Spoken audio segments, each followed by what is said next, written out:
Hello everyone! In this video, I'll guide you through how to connect Claude AI to Roblox Studio for scripting and game development assistance. First, keep in mind that Claude does not directly connect to Roblox Studio like a built-in plugin.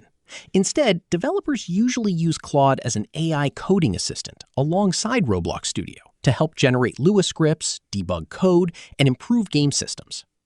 Start by opening Roblox Studio on your computer and loading your project. Next, open Claude in your browser or desktop app and sign into your account.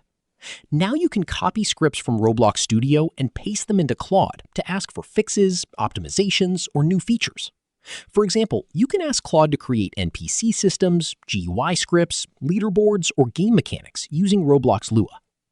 Some advanced users also connect Claude through APIs and external coding tools like VS Code, where Roblox Studio Sync plugins can work with AI-generated scripts more efficiently.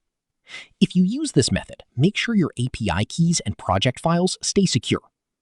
Finally, test every AI-generated script inside Roblox Studio before publishing your game, because AI code may still require manual adjustments and debugging for the best results.